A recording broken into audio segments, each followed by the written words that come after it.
Sejam todos bem-vindos à nona edição do Entradas Extras. Eu sou o Nathan Pires, mais uma vez tenho a honra e o prazer de estar aqui falando com vocês, falando com essas figuras maravilhosas do beisebol. E hoje eu venho trajado com a maior equipe da história desse esporte, Tampa Bay Rays, o time que o Felipe Martins tanto adora, o time invencível. Nunca conheceu a derrota, esse ano vem para 162 vitórias, uma coisa maravilhosa, a MLB está rolando, coisa linda também, Fernandão, essa camisa que eu recebi na minha casa essa semana, uma coisa maravilhosa lá do camisa 42 que o Fernando me mandou, dizendo uma coisa bem óbvia, né, Fernando? O beisebol não é chato. Chato é quem não gosta, é uma coisa maravilhosa. Muito obrigado pelo presente, apesar de que você tá com esse negócio do Dodgers deplorável, mas vida que segue. Vida que continua sempre, Natanzinho, Felipe, Mestre Felipe, Joey, todo mundo que veio e ouve a gente aqui no Entradas Extras. Beisebol é um esporte maravilhoso. Dê uma oportunidade ao beisebol e tenha certeza que você vai se apaixonar como esses quatro aqui se apaixonarem e como outros milhares também se apaixonaram, não só no Brasil, mas como no mundo inteiro. E beisebol está acontecendo no mundo inteiro definitivamente, né? Desde o finalzinho de março, agora até o final do ano, é muita coisa acontecendo na América do Norte, na América Central, na Ásia, na Europa. Vamos em frente, porque aqui no Entradas Extras a nossa obrigação é falar do beisebol no mundo inteiro. E Felipe, você que acabou de ser varrido pelo maior time da história do esporte, tá aqui meio triste, meio cabisbaixo hoje, mas vida que segue, meu querido. O beisebol é maravilhoso, vai acontecer algo que eu estou muito feliz, muito ansioso para acontecer lá no Japão, a gente comenta um pouco mais à frente. E como falou o Fernandão, o beisebol é global e nós estaremos em qualquer lugar que esteja, que tenha uma bolinha. O único motivo pelo qual eu não estou tão triste é que a última vez que o Rays ganhou 12 vitórias, né? Ganhou 12 jogos consecutivos, foi em 2004, o ano que esse time aqui foi campeão. Então, esperança é a última que morre, né? Não dá para confiar que o Red Sox vai fazer alguma coisa esse ano, mas estatisticamente falando já aconteceu alguma vez. Então, muito boa noite para todos, bom dia ou boa tarde, dependendo do fuso horário que você se encontra. E é isso, né, Nathan? Temporada rolando, a gente tem bastante coisa já para comentar. Fora dos Estados Unidos também, bastante coisa legal rolando. Tem beisebol rolando em todos os continentes nesse momento, né? E é legal porque tem muito brasileiro também em atividade, a gente consegue aos poucos rastrear e acompanhar alguns deles, né? Quem sabe um dia a gente não esteja falando de um Tampa Bay Rays com mais brasileiros, né, em campo, fazendo aí essas peripécias que quanto mais a gente bate no Rays, mais eles batem de volta em nós.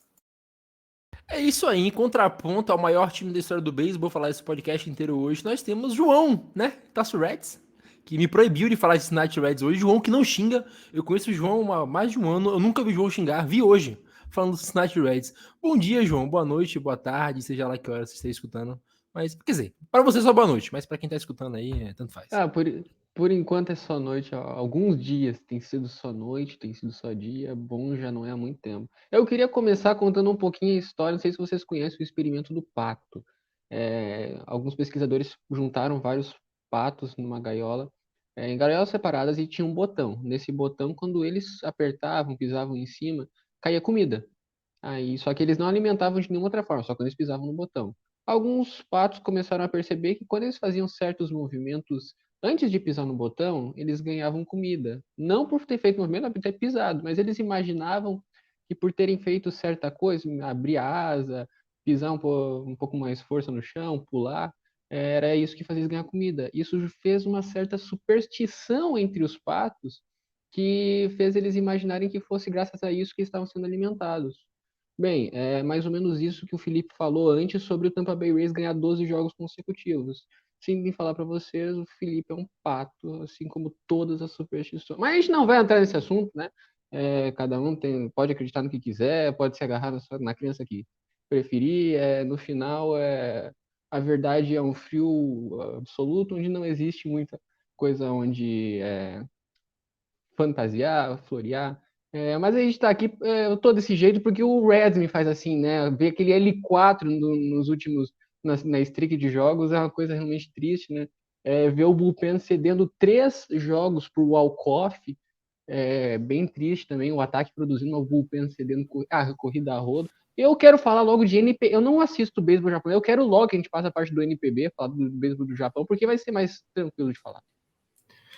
Olha, os Reds fazem o Joey falar de ciência, superstição e filosofia numa mesma linha. Maravilha. A cor vermelha faz mal, Reds cara. É sensacional. É sensacional. É Reds é sensacional. Eu amo o Cincinnati Reds. É como dizem, né? O sofrimento é uma pedra de amolar a mente forte. O João tá aí amolando a mente dele com o Cincinnati Reds. E antes da gente fechar, eu vou lembrar de passar as redes sociais. Estão na tela, @entradas_extras lá no Twitter. Tailgate Zone no Facebook, Tailgate Zone lá no Instagram, www.tailgatezone.com.br lá no site. E a gente volta já para falar de mais beisebol ao redor desse mundo inteiro. Hey, take me out to the ball game. Take me out with the crowd. Olha só, hoje as temporadas estão começando agora, mas temos muita coisa para falar. Felipe, meu querido, você pontuou bem. Vai ser a primeira vez que Roki Sasaki e o Yoshinobu Yamamoto, né, ambos foram campeões pelo Japão no World Baseball Classic, irão se enfrentar lá na NPB. Os dois têm Yari na carreira na casa dos dois, né? São dois pitchers que dominam. O Roki Sasaki por menos tempo, ele tem menos tempo de carreira, consequentemente, mas dois pitchers que podem no futuro estar na NBA. Na MLB, dei uma pesquisada mais cedo, vi que já existem especulações da postagem do Yamamoto. O Roki Sasaki, consequentemente, também pode chegar na liga daqui a alguns anos, mas no momento eles estão no Japão e vão protagonizar um jogo que, quando esse podcast sair, já terá acontecido, mas é uma das grandes atrações do beisebol nesse mês de abril. Pois é, Yoshinobu Yamamoto e Roki Sasaki, dois dos maiores, se não os maiores arremessadores dessa geração no Japão. O pessoal por lá está dizendo que só é comparável, vamos dizer, né? Na semana passada a gente falou, a um dia que teve Yu Darvish contra o Masahiro Tanaka, né? Que eram os dois grandes nomes da geração de arremessadores dos anos 2010, mais ou menos. E agora, pela primeira vez, né, o Sasaki nunca enfrentou o Yamamoto, embora sejam da mesma liga, né, assim como nos Estados Unidos e Japão tem duas ligas, e os dois times, né, Oryx Buffaloes e o Chiba Lotte Marines, estão na Liga Pacífica, mas nunca se enfrentaram, né, e quiseram os astros, os deuses do beisebol, alinhar aí para que esse jogo acontecesse. Vai acontecer na madrugada de quinta para sexta, né? Então, entre o dia 13 e 14 de abril. Até agora, os dois não cederam absolutamente nada. Na verdade, o primeiro start do Sasaki foram 6 entradas com 1 hit cedido, e o Yamamoto cedeu 2 hits em 6 entradas também, né? São monstros aí do montinho.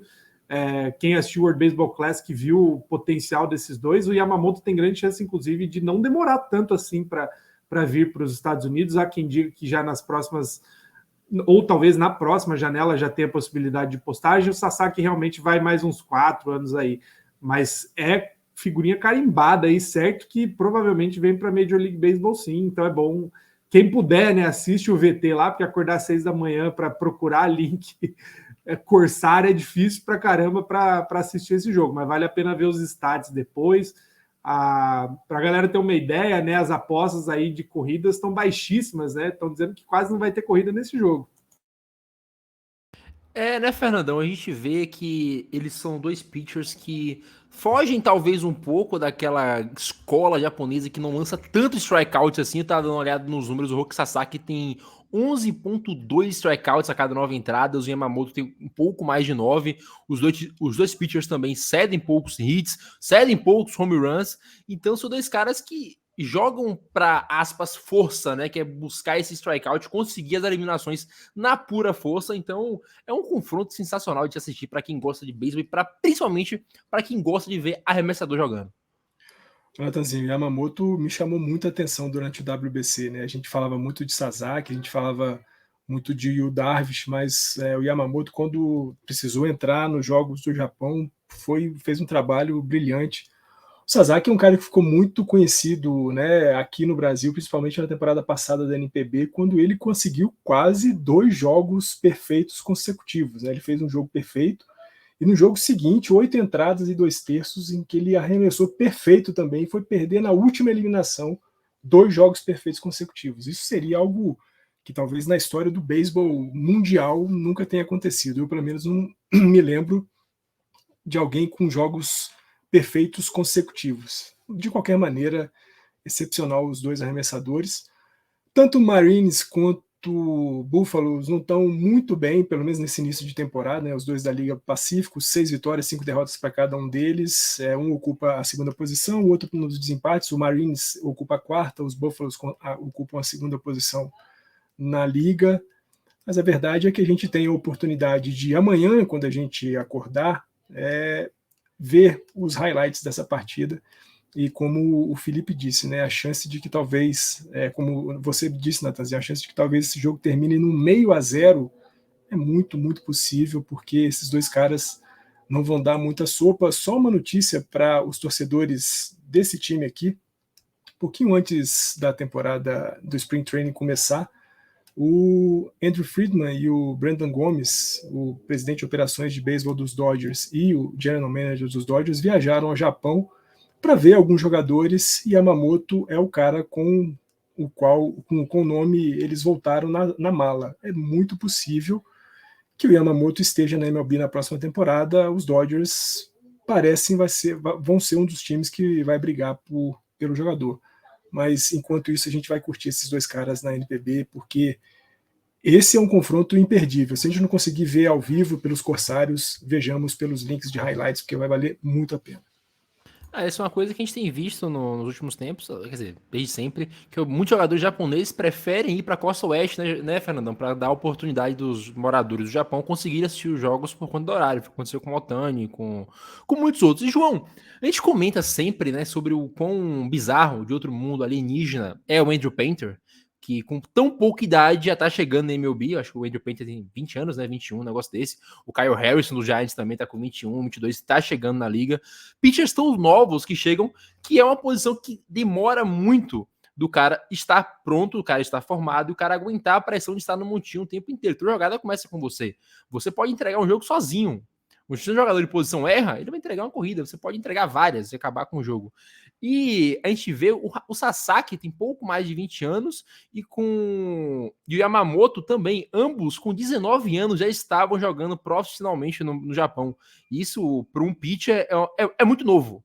O cara está pronto com 19 anos. Não é que nem futebol, o futebol americano, o cara já sai tão novo assim, fazendo a diferença nos times. É bizarro. Com certeza, pra gente estar falando de um pitcher japonês ir pra Major League Baseball, esse cara é fantástico, começo de tudo. A gente falou de Yu Darvish, falou de Tanaka, a gente tem Shohei Ohtani, a gente falou três dos maiores arremessadores japoneses da história. Com certeza não são mas um dos maiores. E eu tava olhando aqui no Fangraphs, que é muito bom pra gente ter a listagem, a análise deles nem sempre é muito acurada, mas segundo eles, ambos, o Yoshibuni Yamamoto, ele estaria no top 20 prospectos. Se ele estivesse em alguma farm hoje, seria top 20, e o Roki Sasaki estaria dentro do top 80. Ambos são listados com um valor futuro muito alto. E o Yoshibuni Yamamoto, ele é tido como risco médio, uma coisa que é muito difícil de jogadores que vêm do Oriente. Sempre se tem muito a desconfiança por causa que ou ele dá muito certo ou ele dá muito errado. Não costuma ter muito esse meio termo. Ou o jogador pode virar o Ishiro Suzuki ou ele pode ser um... não gosto nem de falar. Teve um jogador japonês no Reds que não rebatia nada e ele veio como um grande slugger do Japão. Ainda bem esqueci o nome dele. Mas o Yoshibuni Yamamoto, ele é tido como um risco baixo. Mesmo os próprios sites já entendem que ele será um arremessador muito consistente na Major League Baseball. Tendo pouca idade, 24 anos. 24 anos para um arremessador é muito novo.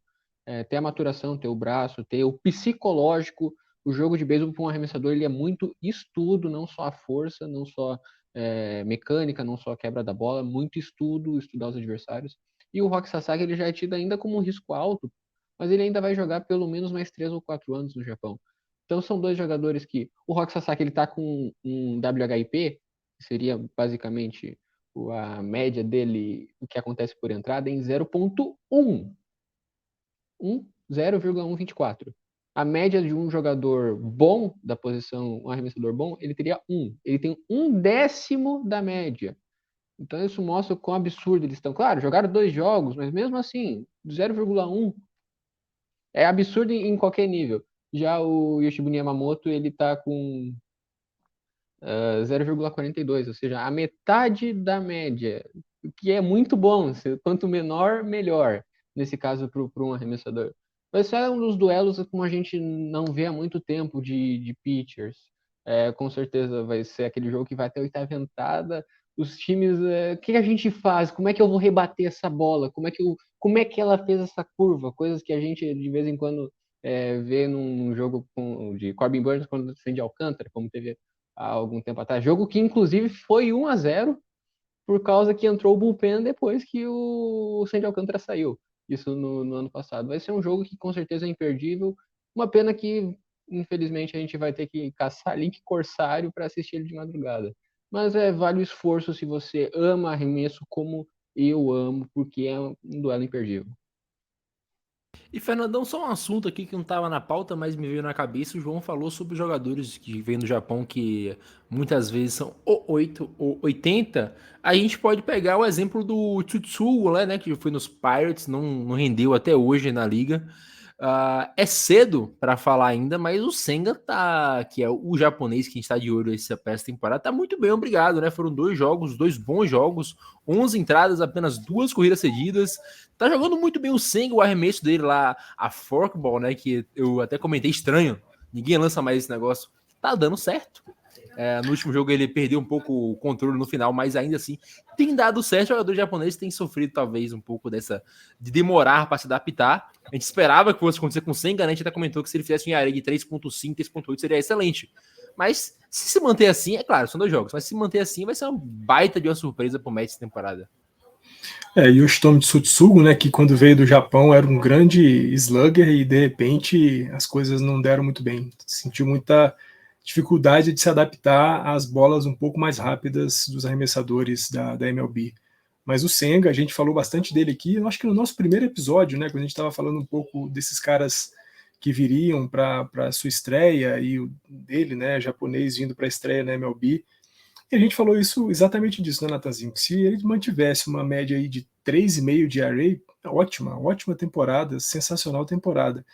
Agora, se ele conseguir se manter no padrão que ele está nesses seus 2 primeiros jogos, aí nós vamos estar falando de um cara que é do nível aí de Yu Darvish quando chegou, o próprio Shohei Ohtani. Então, muito legal ver esses caras. Eu acho que é importante esses caras começarem também a, não intencionalmente talvez, mas a desmistificar um pouco essa ideia de que o jogador japonês, quando vai para a MLB, ele tem pouca chance de sucesso por conta da mudança de escola, da mudança de estilo de jogo. A gente tem falado bastante, né, do quanto que o beisebol está se globalizando, o quanto que as escolas vão se entremeando e se influenciando mutuamente, e acho que é um papel desses caras também levarem para dentro da MLB uma outra ideia de beisebol e, claro, também beberem das fontes do estilo de jogar dos Estados Unidos, mas fundamentalmente começarem também a trazer um pouco daquilo que eles são, em essência. Então é muito legal ver o Senga tomando corpo dentro dos Mets e corpo dentro da MLB. Eu queria só complementar esse negócio que o Fernando falou dos arremessadores japoneses na MLB. Eu sei que o Ohtani é sempre um caso difícil da gente colocar em comparação, porque é o Ohtani, né? Mas acho que no último jogo que ele abriu, marcou 7 consecutivos, né? 7 aberturas de jogos consecutivos com pelo menos 5 entradas arremessadas e 3 ou menos rebatidas cedidas, né? Isso empatou a segunda maior sequência da Major League Baseball desde que o montinho foi movido, né, para a distância atual que tem hoje. Só acho que o DeGrom tem mais que ele. Então a gente fala de uma possível dificuldade que os caras têm conforme os anos estão passando, está caindo por terra, né? O World Baseball Classic mostrou isso. Os caras saíram, às vezes, com pouco tempo de adaptação para a bolinha, que é tamanho diferente, a zona de strike é diferente, e o Japão foi o melhor time arremessando, né? Então, a tendência que, como o João comentou, né? O Akiyama veio como um grande rebatedor do Japão, não conseguiu se adaptar, o Suzuki também ainda não conseguiu mostrar o que ele estava fazendo lá no Japão, mas os arremessadores têm uma facilidade muito maior, aparentemente, de conseguir se adequar ao jogo dos Estados Unidos. E, ô Felipe, eu ia te falar que justamente sobre isso, sobre arremessadores, a gente pega o Otani, né? O Otani e o Darvish em si, que são os maiores arremessadores japoneses que a gente tem, eles chegam na liga com o ERA já bom. O ERA de 3 é um ERA bom. Só que para eles entrarem naquele hall de ERA dos dois, que é o ERA sensacional, o ERA de Cy Young, o ERA dos tops da liga, eles já demoraram 1 ou 2 temporadas. O Otani só veio ter o ERA de 2 na última temporada. Claro, o ERA 3 é bom, não tô falando que não é, mas falando do ERA sensacional que se espera desses caras que vêm do Japão com grandes estrelas de ERA de 2, eles demoram 1 ou 2 temporadas para encaixar, mas ainda assim já são grandes arremessadores, né? O Senga, a gente tem que esperar ao menos meia temporada aí para falar o concreto, mas ele tem um começo talvez um pouco melhor que os outros dois, né? A gente não tem como medir agora os primeiros jogos de cada um, mas de começo, um overreaction aqui tem sido tão bom quanto. A grosso modo, a dificuldade, ou enfim, as diferenças, né, que o arremessador japonês encontra, a bolinha tem um tamanho, não só um tamanho diferente, mas a altura da costura é diferente, né? Então, no Japão, ela tem muito mais grip, que chama, então é muito mais fácil de impor os efeitos, né?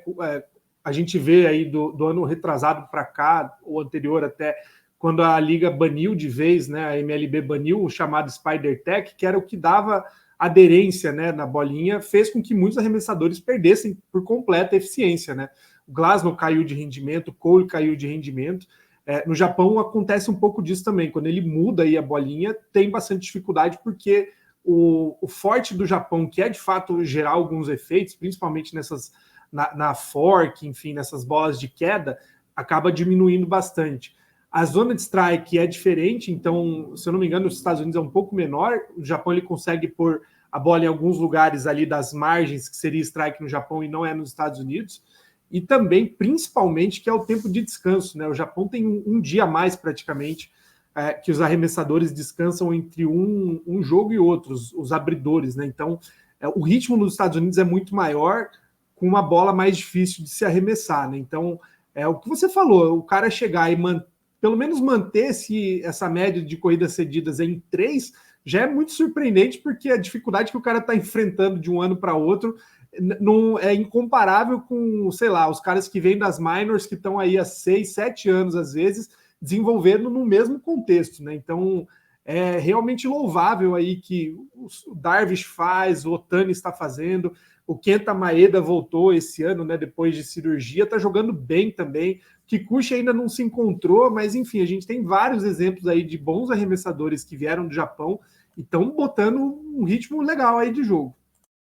E, João, a gente viu que o Senga, né, não sei se vocês viram, mas contra o Padres, ele perdeu o controle um pouco ali no meio do jogo, lançou alguns walks e chegou a povoar as bases. O Senga tá com uma média relativamente alta de walk, quase 5 a cada 9 entradas, mas nada muito preocupante, né? Como falou o Felipe, a zona de strike é diferente, o cara precisa se acostumar à liga. Mas, a não ser que você pode complementar a fala aí sobre o japonês, já ia puxar outro assunto com você sobre o lendário Cy Young do seu time aí, que como pessoa não é tão lendária assim, que vai começar a atuar lá pelo beisebol japonês. Tem muito tempo que ele não joga, né? Mas como a gente comentou, quando ele estava jogando pelos Dodgers na temporada de 2021, estava jogando muito bem. O ano anterior foi Cy Young, e agora ele vai precisar se provar lá no Japão, que talvez ainda seja um excelente pitcher, ou um pitcher mediano que seja. Bom, sobre o Kodai Senga, eu acho que o torcedor do Mets, ele não tá muito preocupado com ERA, com taxa de walk, tá preocupado que ele vai se manter saudável, né? Se ele fizer 32 starts nesse ano, o torcedor do Mets já tá muito feliz. Claro, e o segundo jogo da temporada, Corbin Burnes, até fazer o start de ontem, ele tava com quase 10 de ERA. Aí ele pisou ontem no campo, falou: quem manda nesse negócio sou eu, Em 87 arremessos, ele fez 8 entradas, 11 strikeouts, 3 hits e 1 walk. Mostrou que tudo bem, eu ainda estou aqui. Então, 2 jogos, 3 jogos ainda na temporada. O beisebol é um esporte de média, porque são muitos jogos, a gente não pode... Cada jogo é um espaço amostral muito pequeno, por isso que se tem tantos jogos, primeiramente porque pode, segundamente para ter uma média respeitável. Mas a gente está vendo do Senga, ele por enquanto está bem obrigado e não preocupa, e a tendência é que cada vez mais ele vai melhorar e os rebatedores vão começar a cada vez mais traquear essa bola, essa ghost fork que ele arremessa, embora seja fantástica, tudo na Major League Baseball é estudado à exaustão e uma hora é completamente entendido. E ele vai ter que... É um esporte de ajuste contra ajuste, e isso acontece com todos.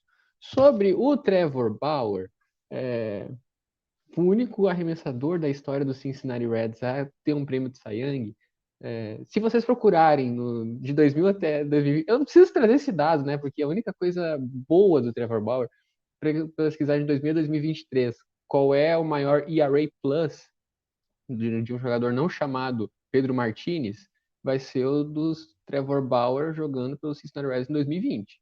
Tá certo, fez 12 starts, mas 300 de ERA Plus não mentem. E agora, um ano parado, a gente já discutiu o que teve que discutir sobre Trevor Bauer no último episódio. A gente tem toda a questão envolvendo o fora de campo, mas infelizmente, infelizmente, eu não vou discutir isso. Dentro de campo ele é unânime que ele é bom, e é muito bom. Desde o tempo de Cleveland Guardians, ajudou o time a chegar naquela World Series de 2016, ajudou a levar o Reds para a última pós-temporada deles. No Dodgers estava jogando muito, estava fazendo valer o salário absurdo que ele estava ganhando. E fica sempre essa dúvida, né? Será que o cara volta? Será que o cara não volta? Pitcher é uma posição muito ingrata, infelizmente, por causa que uma rebatida.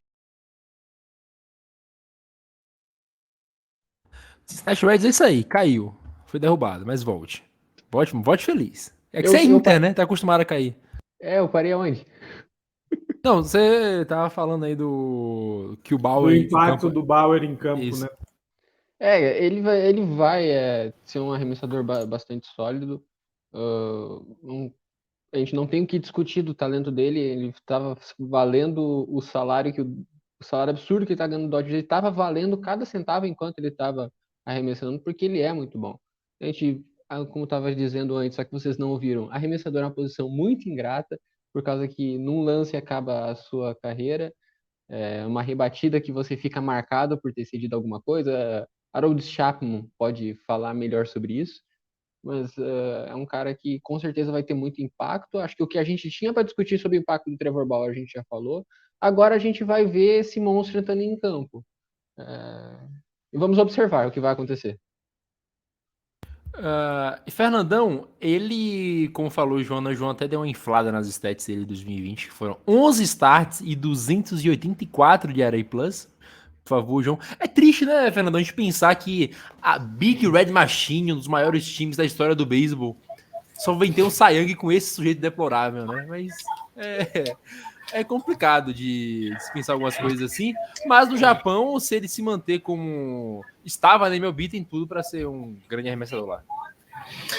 O grande lance é o que o Joey falou, né? Um ano parado para um arremessador é algo bastante preocupante. É claro que ele não esteve parado 100% durante todo esse tempo, mas uma coisa é você fazer alguns arremessos em academias, outra coisa é você participar de jogos de fato, o clima do estádio, e ele agora retoma a sua carreira profissional num ambiente profissional, claro, mas num ambiente completamente diferente daquele que ele está acostumado a jogar nos Estados Unidos, né? Ele vai para o Dana Bay Stars, que hoje ocupa a terceira posição da Liga Central na NPB, um time que 5-5, 10 jogos até aqui, 5 vitórias, 5 derrotas.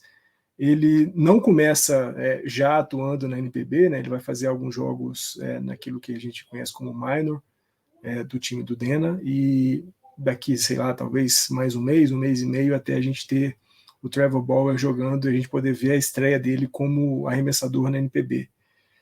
De fato, como arremessador, a gente não tem muita coisa o que contestar sobre o Trevor Bauer. Agora é só saber o quanto que esse tempo parado, e não só a questão física, mas também a questão psicológica, o quanto que isso vai entrar em campo também. A gente sabe, a gente falou isso aqui um pouco, né, naquele episódio em que a gente trouxe a contratação dele pelo Dena, de que vão ter muitos olhos sobre o Trevor Bauer, né? Olhos de pessoas que ainda o admiram, e na América Latina, infelizmente, isso é uma verdade. Venezuelanos, principalmente, adoram o Trevor Bauer, independente do que ele tenha feito fora. Vão ter os olhos daqueles mais críticos, a imprensa esportiva, mas também a imprensa policial vai estar de olho no Trevor Bauer, e vamos ver o que ele vai conseguir fazer lá no Japão. E, fundamentalmente, outra coisa que a gente já falou aqui, será que uma temporada boa na NPB garante um contrato em 2024 na MLB? Aguardemos.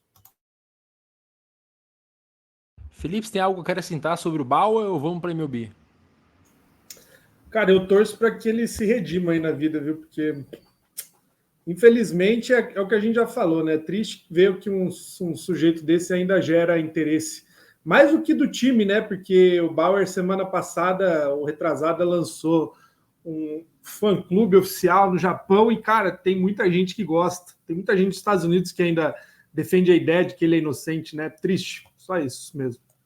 É uma das coisas mais lamentáveis, né, Fernando, que a gente comentou sobre o Japão uns tempos atrás, é que a cultura japonesa ainda é uma cultura que tem a misoginia enraizada, a objetificação de mulheres, esse tipo de coisa. Então eu não fico surpreso, sinceramente eu não fico surpreso que isso aconteça com o Bauer lá, mesmo que a gente pense no Japão como uma sociedade, uma cultura mais avançada que a nossa, talvez ainda tenha esse problema relacionado ao sexo feminino. São as contradições da sociedade, né? Isso não tem, a gente não consegue determinar uma linha que seja tão bem estabelecida para dizer que porque tecnológica, científica, economicamente os caras são muito avançados, que do ponto de vista humano, social, vão ser também na mesma medida. Problemas há em todos os cantos do mundo, desigualdade de gênero, sobretudo, há em todo canto, e o Japão não está imune a isso, infelizmente. Não só não está imune, como também é uma sociedade que passa um certo pano para a questão da misoginia, da violência física, psicológica contra a mulher. Então, vejamos o que o Trevor Bauer vai ser capaz de fazer na NPB em 2023. Agora vamos fechar e a gente volta já para falar de MLB.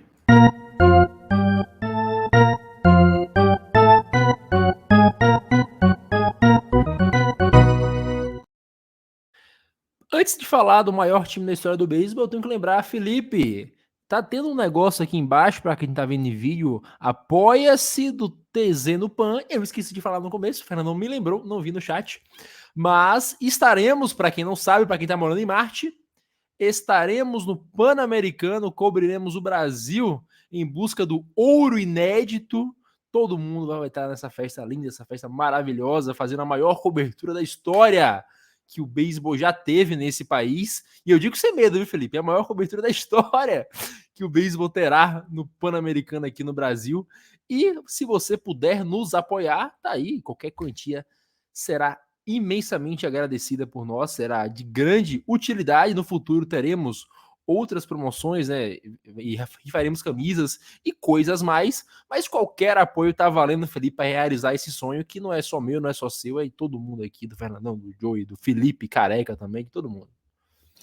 A gente leva uma rinca de gente com a gente, né, muitos fãs aí de beisebol pelo Brasil, muitos fãs do beisebol brasileiro especificamente, né, familiares, amigos, atletas, ex-atletas, porque de fato é um sonho, né, o Brasil nunca ganhou uma medalha no beisebol e temos uma boa chance. A gente falou no programa passado que, embora não valha nada, né, não dá uma vaga mais para Jogos Olímpicos, o Fernando muito bem pontuou que outras modalidades, a partir de uma medalha no PAN, desenvolveram por aqui, né? Então, é de fato uma oportunidade, aliás, com o perdão do trocadilho, né, oportunidade de ouro para que o beisebol desenvolva por aqui.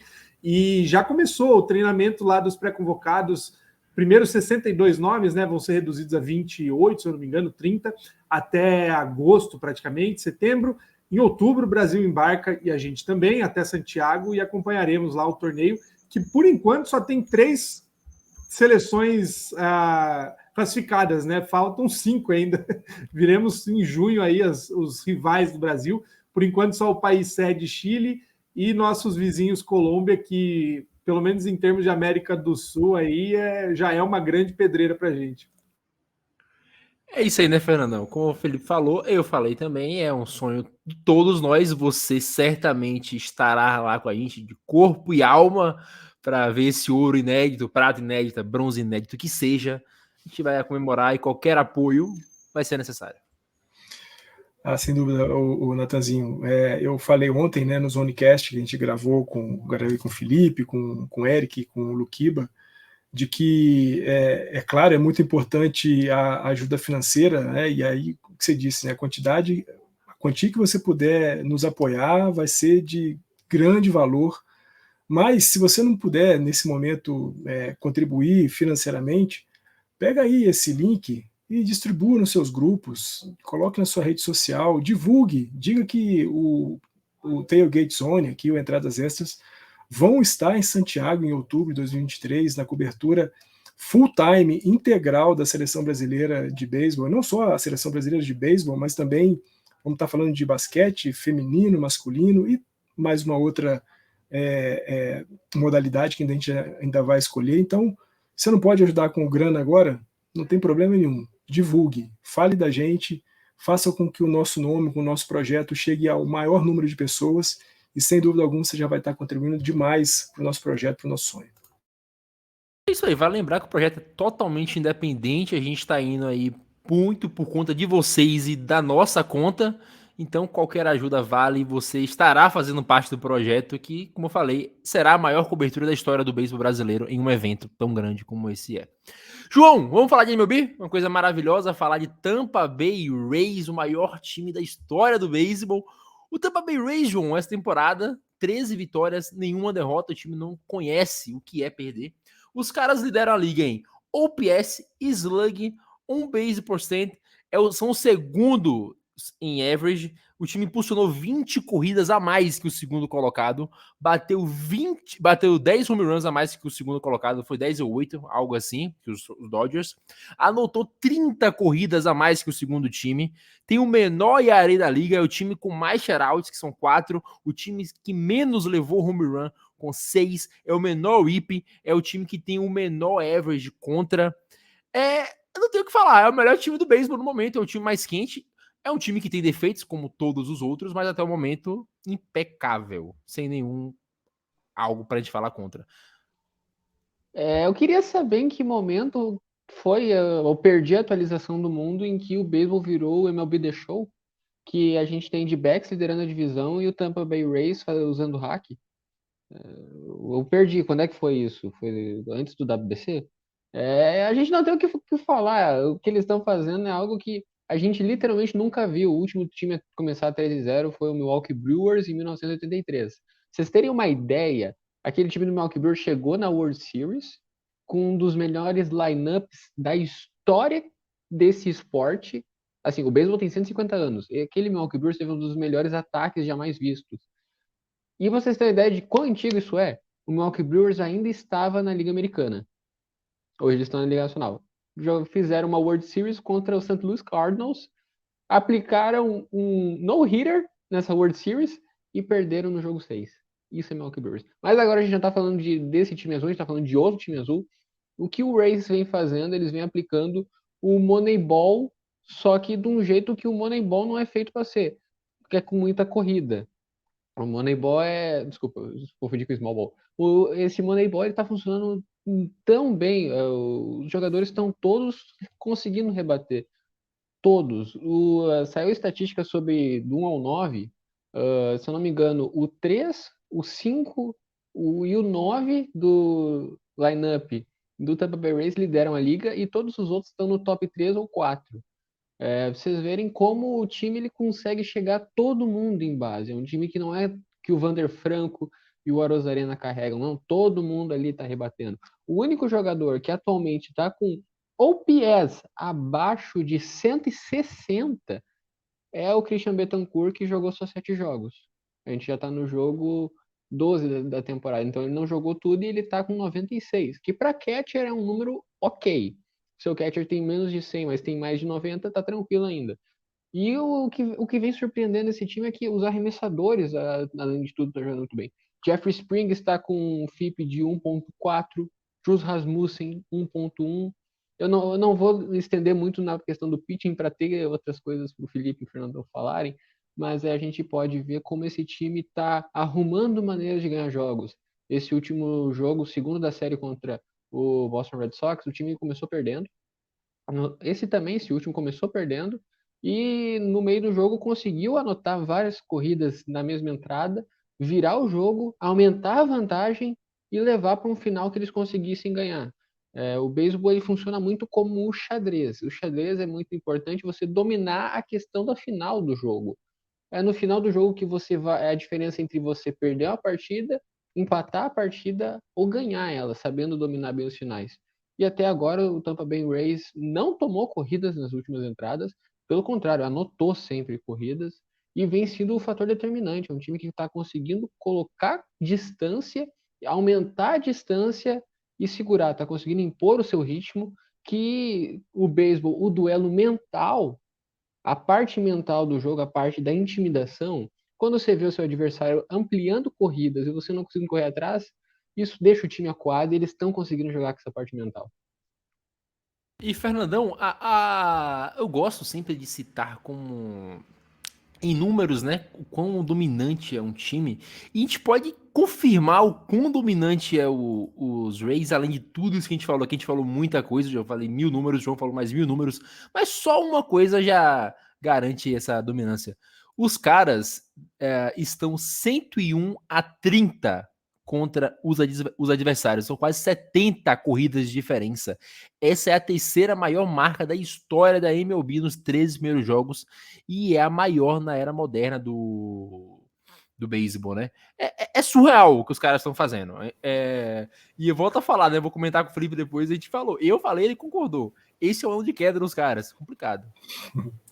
É muito legal, né, Natanzinho, porque no episódio passado a gente falou um pouco do Oakland A's e fizemos um contraponto com o Tampa Bay Rays, né? Que o Tampa Bay Rays, os dois times têm filosofias muito parecidas no que diz respeito a investir alto, coisa que nenhum dos dois times faz, mas os Rays fazem o pouco investimento se transformar em eficiência pura, porque os caras sempre arrumam alguém capaz de fazer aquilo que nunca ninguém conseguiu ver antes. Nós estamos falando de um time que tem no seu lineup 5 jogadores rebatendo para mais de 30%. Isso é muita coisa. É claro, o beisebol de abril é um beisebol diferente, é um beisebol de início de temporada. Grandes times se dão muito mal, times mais ou menos às vezes se dão muito bem. Os times estão se encontrando ainda, esquentando ainda durante a construção da temporada, mas pelo que a gente conhece do Tampa Bay Rays, pelo que a gente já viu esse time fazendo, pelo menos desde 2019 para cá, é muito agora difícil pensar de que a gente não vai ter um Tampa Bay Rays consistente durante toda a temporada. E eu estava pensando, num 2023 em que todo mundo vai jogar contra todo mundo, você ter uma largada de 13-0 é algo bastante importante. Quase 10% dos jogos você já colocou dentro do seu bolso, você já venceu, e isso é uma bela vantagem. E o que você disse aí, né? Uma diferença de corridas de 71, ter 101 corridas anotadas contra apenas 30 cedidas, é algo fora do comum, é muito pouco que esse time está cedendo de corrida. Não à toa, né, você e o João falaram aqui, o time lidera basicamente todas as estatísticas da MLB, seja atacando, seja arremessando, e a gente falou um pouco, né, do fato de começar uma temporada jogando contra uns times mais fracos, quando ele pegou um time da mesma divisão e, se não é o time mais forte, pelo menos é um time que tem valores e tem tradição, foi lá e colocou também no seu bolso. Tampa Bay Rays, que time, que história. E uma coisa que faz diferença, né, Felipe? Quando campeonatos longos, assim, de muitos jogos, é você vencer quem você tem certeza que você vai vencer. No ano de 2021, Giants e Dodgers decidiram no último jogo apenas quem vencia a divisão. Giants com 107 vitórias, Dodgers com uma vitória a menos. Os Giants perderam um jogo a temporada inteira pro Diamondbacks. O Dodgers, hora ou outra, perdia uns jogos com times meia boca assim. Então você amassar quem você é claramente superior é uma virtude. E a gente sempre comenta na beisebol de abril não é confiável, beisebol de abril não é confiável. Realmente não é, porque é uma época que todo mundo está inconstante. E o Rays ser tão constante numa época que se espera que seja inconstante é algo que a gente tem que pontuar também. É pouco tempo sim, mas, porra, é algo surreal de se acontecer no início da temporada, quando, justamente o que eu falei, você não espera uma constância, os caras têm que pegar ritmo. Ainda mais no beisebol, né, que você perde muitos jogos, sabe?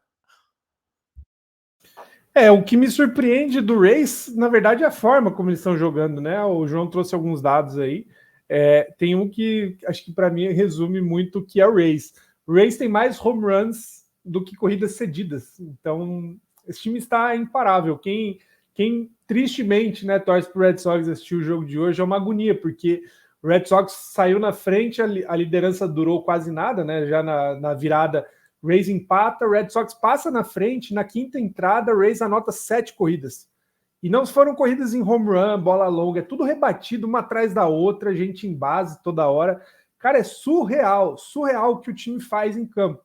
Então, é o que você falou, são detalhes, né? Vários times tiveram esse mesmo calendário aí até agora de enfrentar, sei lá, um Detroit Tigers da vida, enfrentar o Red Sox mal das pernas. Nem todo mundo está fazendo o que o Rays está fazendo. Aliás, ninguém está, né?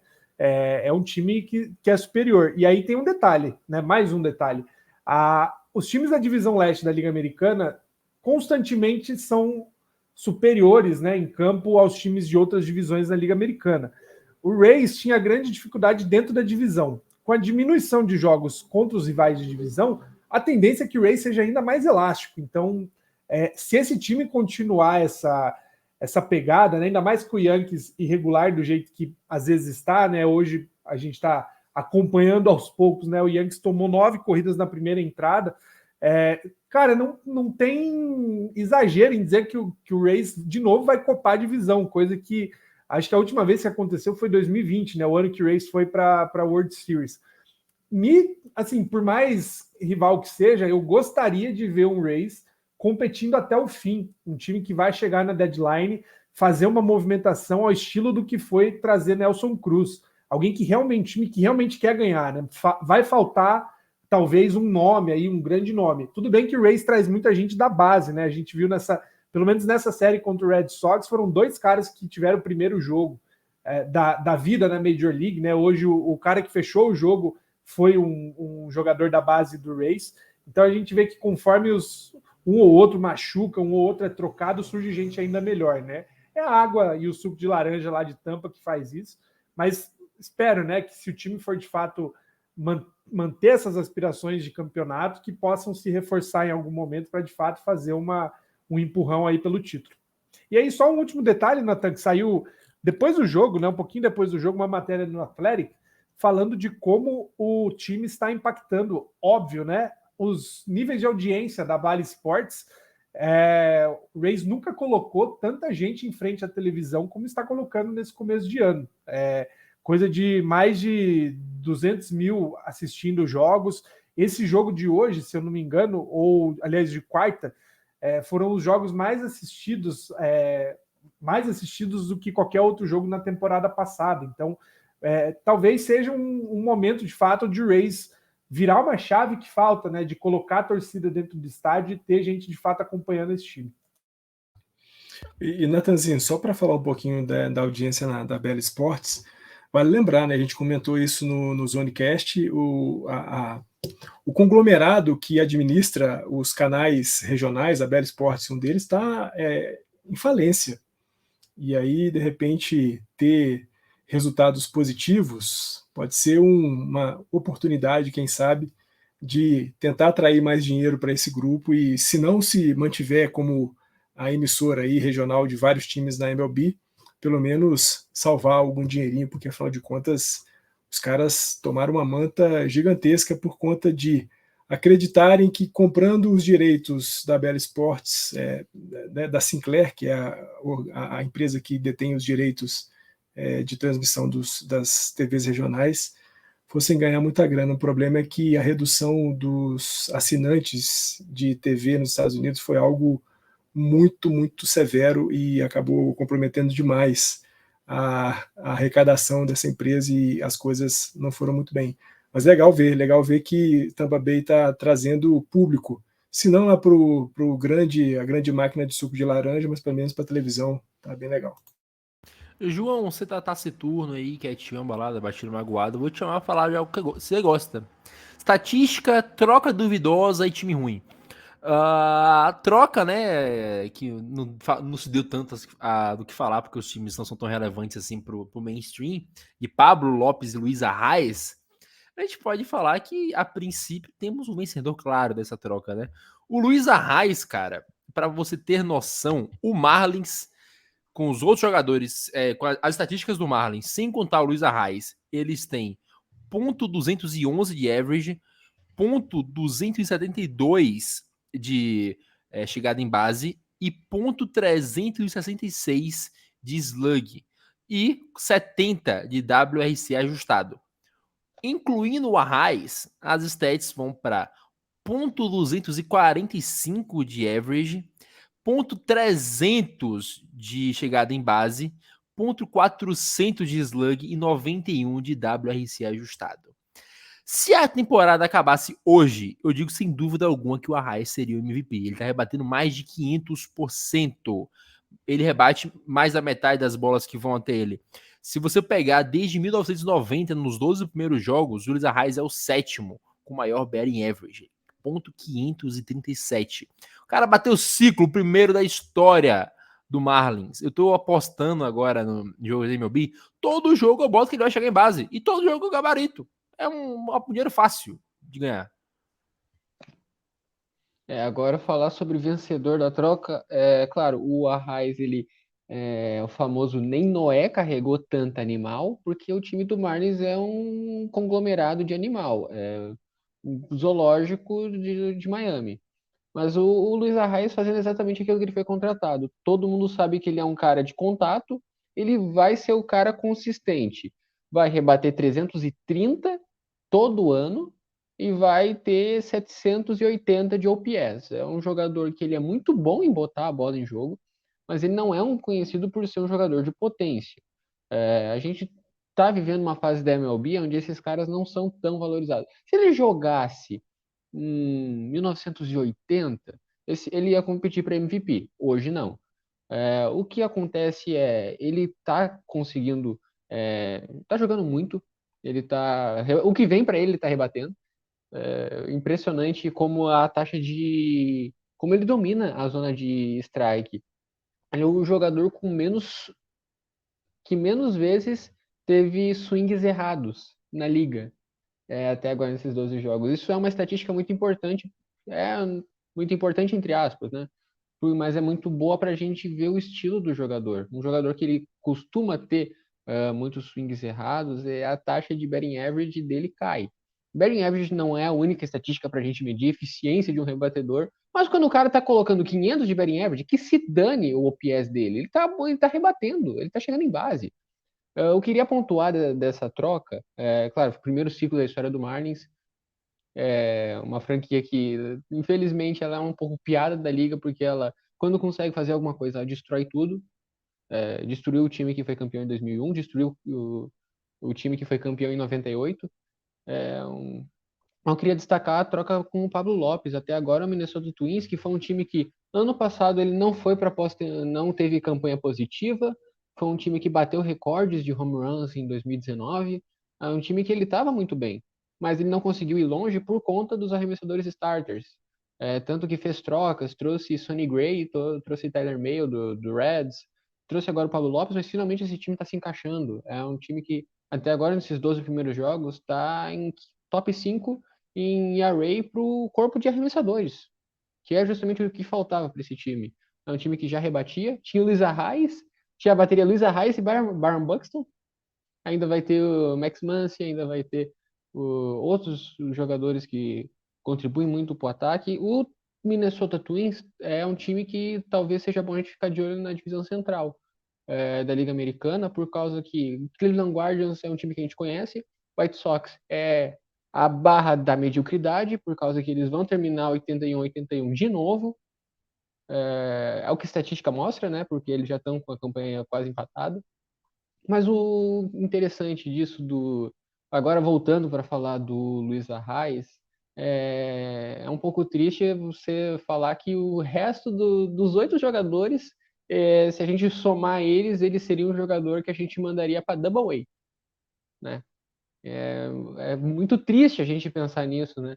O Justin Jr. teve a lesão no pé enquanto ele estava tentando roubar a base, que era a outra andorinha, uma andorinha não faz verão, bem duas. No caso do Marlins, nem se tivesse uma terceira ia fazer muita coisa, porque o Sandy Alcântara tá lá e o time ainda assim não vai muito a lugar nenhum. Mas o Luis Arraez, ele é um caso muito bom de um jogador antigo na era moderna do beisebol. É aquele cara que ele vai tentar sempre botar a bola em jogo, não necessariamente buscar eficiência.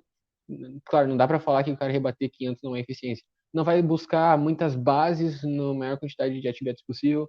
Não vai ser um cara que vai buscar a bola longa, que é o que vem dando certo na liga nos últimos tempos. Ele é um jogador atrasado.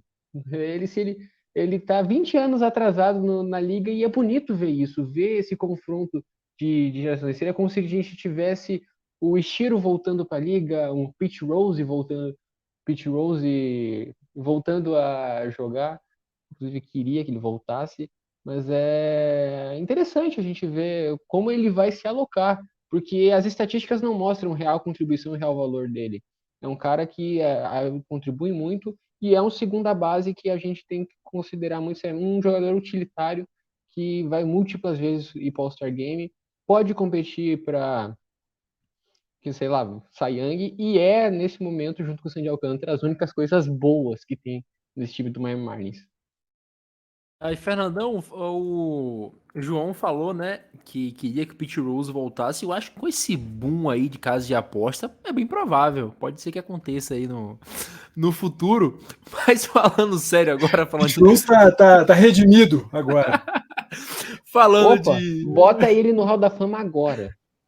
Falando de Marlins de verdade, falando de Luis Arraez, que era o papo. O Luis Arraez, cara, no momento, em 12 jogos, é óbvio que não vai terminar assim, ele tá fazendo algo que só Barry Bonds fez, né? Que é chegar a quase 60% das vezes em base, o que é surreal, o que é impossível de terminar assim. Mas hoje eu vejo que o Luis Arraez vai ser, não pro Marlins, mas para algum time na trade deadline, uma peça importantíssima em outubro, porque o contrato dele não tem mais muito tempo e provavelmente o Marlins vai tentar a troca por ele no meio do ano, ou alguém vai tentar ir atrás dele. Acho que não vale tanto pro Marlins manter um cara desse, sendo que seu time não é competitivo. Você pode ganhar algo bom em troca, ou talvez não, mas vai ser uma peça a ser procurada nesse meio de ano aí, uma peça bem requisitada. Natanzinho, a gente fala primeiro, né, dessa troca entre Minnesota e Marlins, né? O Pablo Lopes indo para Minnesota e o Arraez indo para Miami. É claro que quando a gente olha para os números dos dois jogadores, né, o que o Pablo Lopes está fazendo lá nos Twins e o que o Arraez está fazendo nos Marlins, a gente sente um pouco mais de impacto, a gente, aliás, sente bastante mais impacto no que o Arraez está fazendo, embora do ponto de vista do que cada time pode fazer em 2023, o impacto do Pablo Lopes vai ser muito maior para os Twins do que o Arraez vai ser para os Marlins, né? O Joey falou bastante bem, né? Minnesota não conseguiu chegar na temporada passada nos playoffs muito por conta do seu grupo de arremessadores de rotação. Essa temporada com o Pablo Lopes lá, as coisas podem ser bem diferentes. A gente falou aqui também no Entradas Extras em episódios passados que talvez, quando a gente conversou, né, sobre times que não fizeram o playoff na temporada passada e que vão fazer nessa temporada, eu apostei no Minnesota Twins como um time que vai estar nos playoffs. E a chegada do Pablo Lopes tem um impacto grande para contribuir positivamente para isso. O Luis Arraez vai ser de novo um desses caras para brigar pelo campeonato de rebatidas, né, pelo melhor average aí de rebatidas durante a temporada inteira. É possível que, é claro, ele não vai manter esses 50% de aproveitamento, mas os 30%, 33% ele vai conseguir muito possivelmente, de novo. Mas o que isso vai servir para Miami? Talvez, como você disse, uma melhor troca ainda, né, na trade deadline, principalmente para times que estão sofrendo um pouquinho nas posições 3, 4, 5 e 6 do seu lineup. O Arraes pode cair em qualquer um desses lugares e produzir muito, colocar muita gente para correr, se colocar muitas vezes em base, anotar outras mais corridas. Então, claro, é espetacular o que o Arraes está fazendo, é muito bom o que o Pablo Lopes está fazendo, mas quando a gente pensa no futuro da temporada, o Lopes vai ter um impacto maior para os Twins do que a Arraes terá, embora fazendo o que ele está fazendo para o Miami Marlins. Muito bem colocado, Fernandão. Eu vou fechar aqui e a gente volta no Walk-Off com outro assunto delicioso.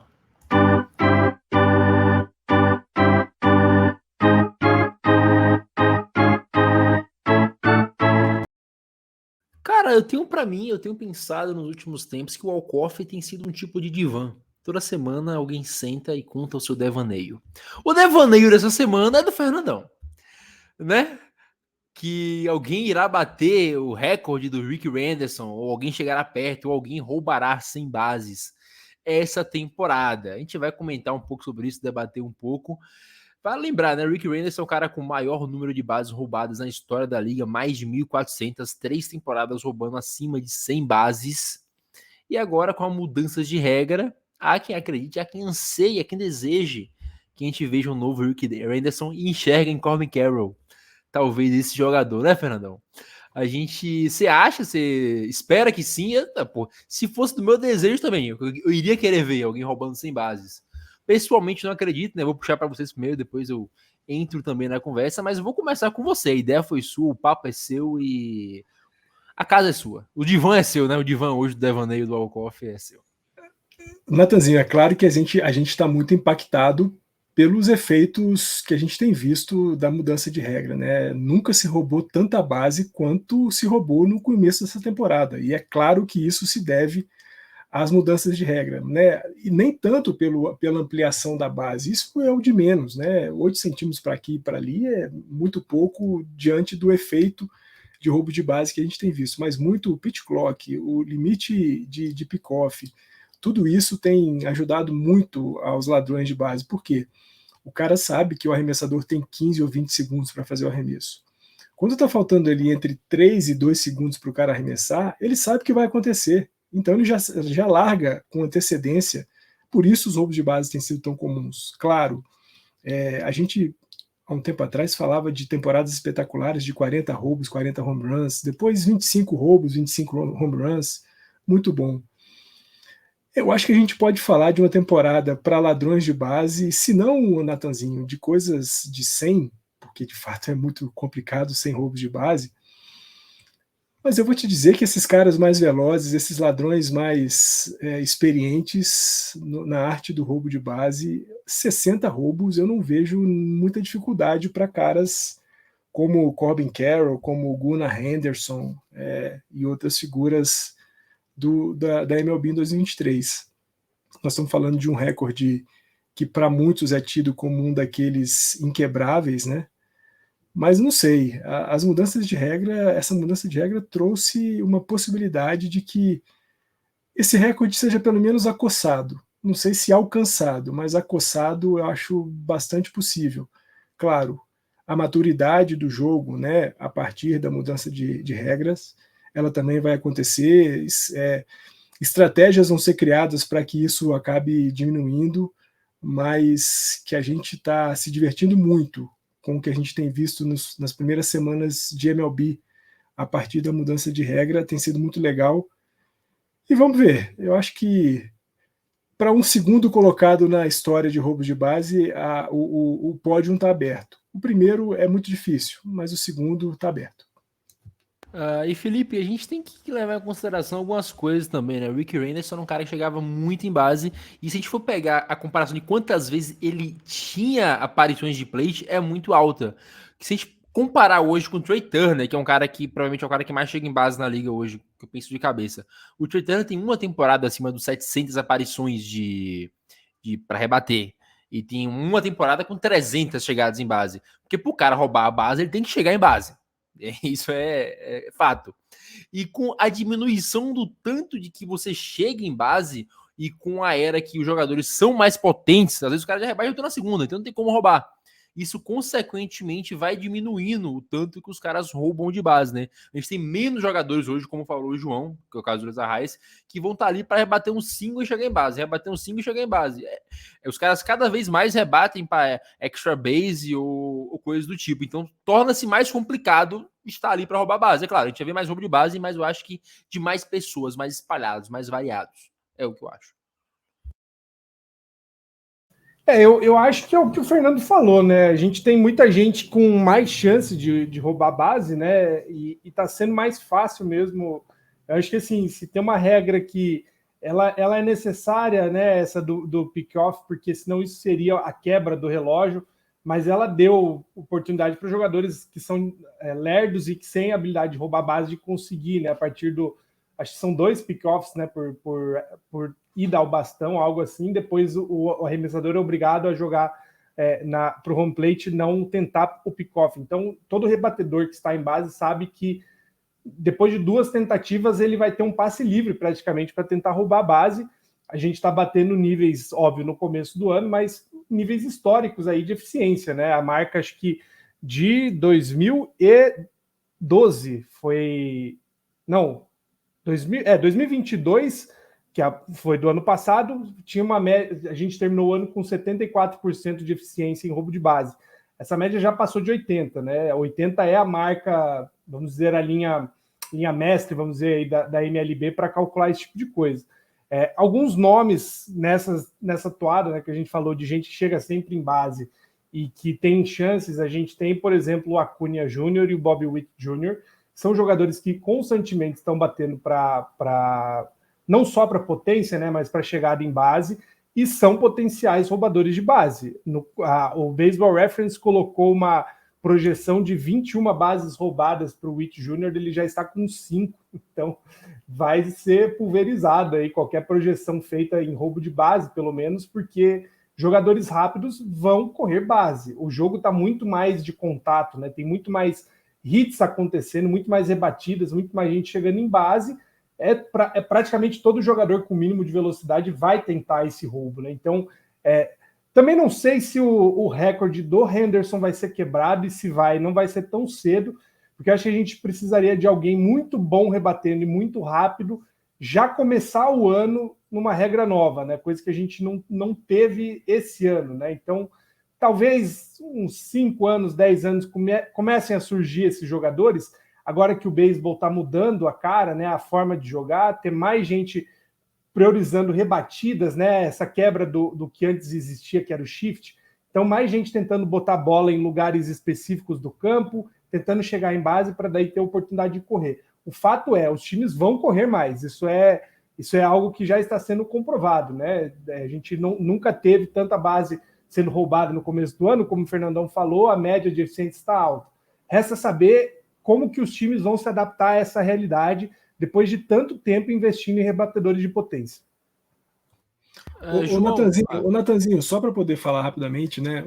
O top 5 de ladrões de base da história do beisebol tem o Rick Henderson em primeiro, Lou Brock em segundo, Billy Hamilton em terceiro, Ty Cobb em quarto e Tim Hines em quinto. Os únicos 2 jogadores dessa lista do top 5 que tem mais de uma temporada com mais de 100 roubos de base, justamente Rick Henderson e o Billy Hamilton. Rick Henderson com 3 temporadas com mais de 100 roubos, Billy Hamilton com 4 temporadas com mais de 100 roubos. Algo em comum entre esses top 5, entre esses 5 jogadores, absolutamente todos eles são membros do Hall da Fama. E não conquistaram essa condição só porque roubavam base, mas porque eram grandes jogadores.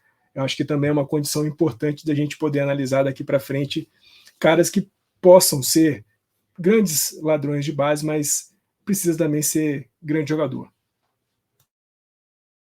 João, eu lhe deixei por último que você é um nerdola safado, deve estar com 3 páginas de estatística anotada aí, por favor, dê seu show. Não, 3 páginas não, mas 5 abas do Google não é nem piada. Tá, eu vou começar, eu não vou falar, eu não vou soltar, como é que eu posso dizer? Eu não vou dar um fechamento, eu vou soltar dados e vocês vão interpretá-los, tá bom? Falando sobre Rick Henderson, ele tem mais de 3.000 jogos na carreira. Na MLB, ele é o quarto jogador com mais jogos na história, tá bom? Ele jogou dos 21 até os 19 anos, não, 21. 21 anos até os 44, tá? Passou mais de 20 anos na Major League Baseball. Eu vou falar aqui, eu tenho o StatMuse aberto, os jogadores ativos com mais jogos na carreira. Prestem atenção se vocês entendem algo em comum entre eles, tá? Miguel Cabrera, com 2.700 partidas. Nelson Cruz, Joey Votto, Elvis Andrews, Evan Longoria, Andrew McCutcheon, Carlos Santana, todos eles com mais de 1.800 jogos. Freddie Freeman, Eric Hosmer, Paul Goldschmidt, e Jason Hayward, e Rossell Tuve e Brandon Crawford com mais de 1.600. O que todos esses jogadores têm em comum? Exceto, tirando algumas exceções, todos eles são primeira base. Todos eles são jogadores pesados, jogadores de posições que não se exige muito fisicamente. O Rick Henderson, ele não só era um grande ladrão de base, se lesionava muito pouco e ele era um cavalo fisicamente. Ele tirou o recorde do segundo colocado, não vou lembrar o nome, desculpa, com 37 anos e jogou até os 44, colocou mais 500 bases roubadas. Se um jogador tiver, vamos botar a média de 60 roubos de base, seria o que a pessoa precisaria para bater o recorde do Rick Henderson em 22 anos, se ele tivesse essa média. Sabe qual foi a maior média, a temporada com mais roubos de base desde 2010 para cá? O Fernandão vai saber quem é, que foi o Destrehan Gordon, em 2014, jogando pelo Dodgers, teve 64 bases roubadas. Esse foi o máximo que se teve de um jogador numa temporada solo. O que eu expliquei até agora? Eu expliquei que para roubar a base precisa de muito jogo. Para roubar a base, como já se falou, precisa chegar em base. E precisa de muito jogo. O Rick Henderson, ele tem muito jogo, ele tem muito tempo na liga, ele era um animal fisicamente e se lesionou pouco durante a carreira. Teve, pelo que eu vi aqui, 5 temporadas onde jogou menos de 50 jogos. 5 temporadas assim, que, entre aspas, não contam para isso.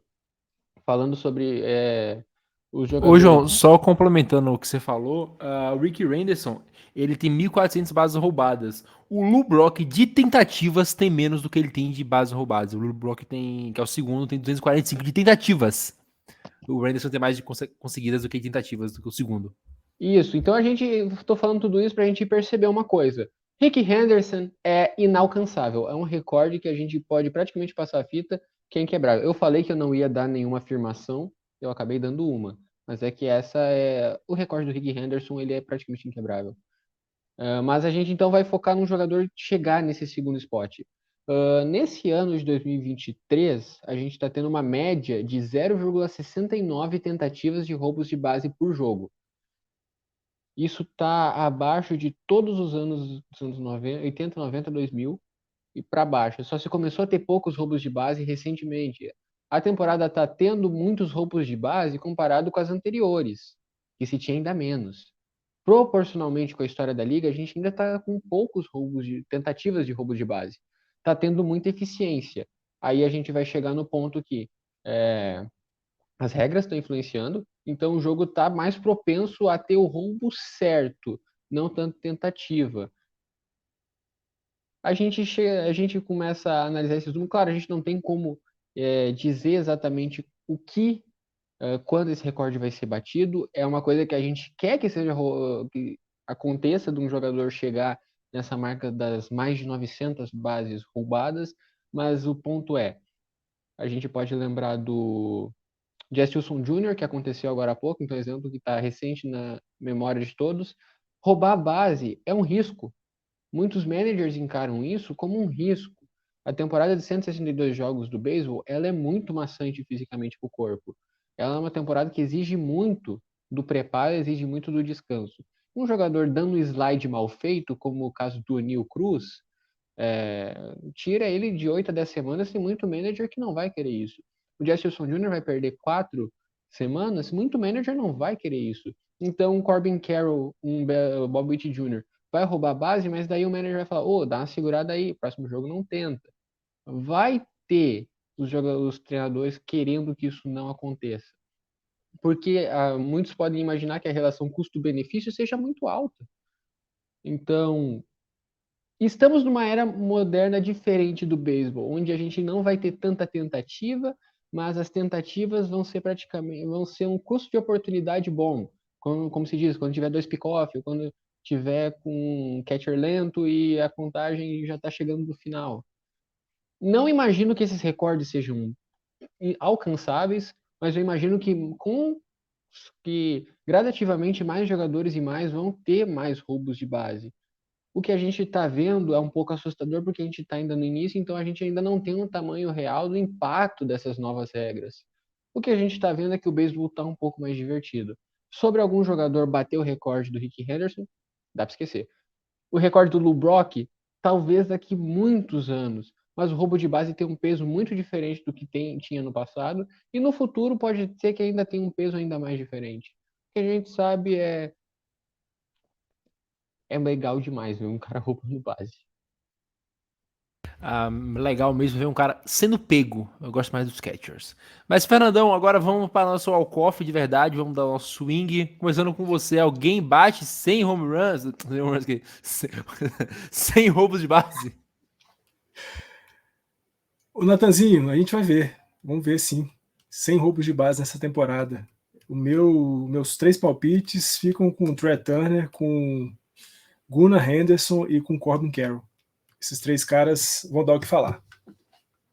Felipe Martins, alguém bate 100 roubos de base? Vou manter os nomes que eu falei: Ronald Acunha Jr. e Bobby Witt Jr. João, você que tá mais cético que nem eu, alguém bate 100 ou não? Não vai bater 100, não vai bater 80. Se alguém tiver muita confiança, se alguém tiver muita capacidade, bate 50. E se alguém vai bater esse recorde, vai ser o Corbin Carroll ou o Anthony Volpe. O Jorge Mateu, do Baltimore Orioles, é atualmente o líder da liga com 7. 7 em 12 jogos é quase meio roubo por jogo. É uma média boa, mas ela é um pouco pesada demais para se manter. Então eu acho que se nessa temporada a gente vai ter 50.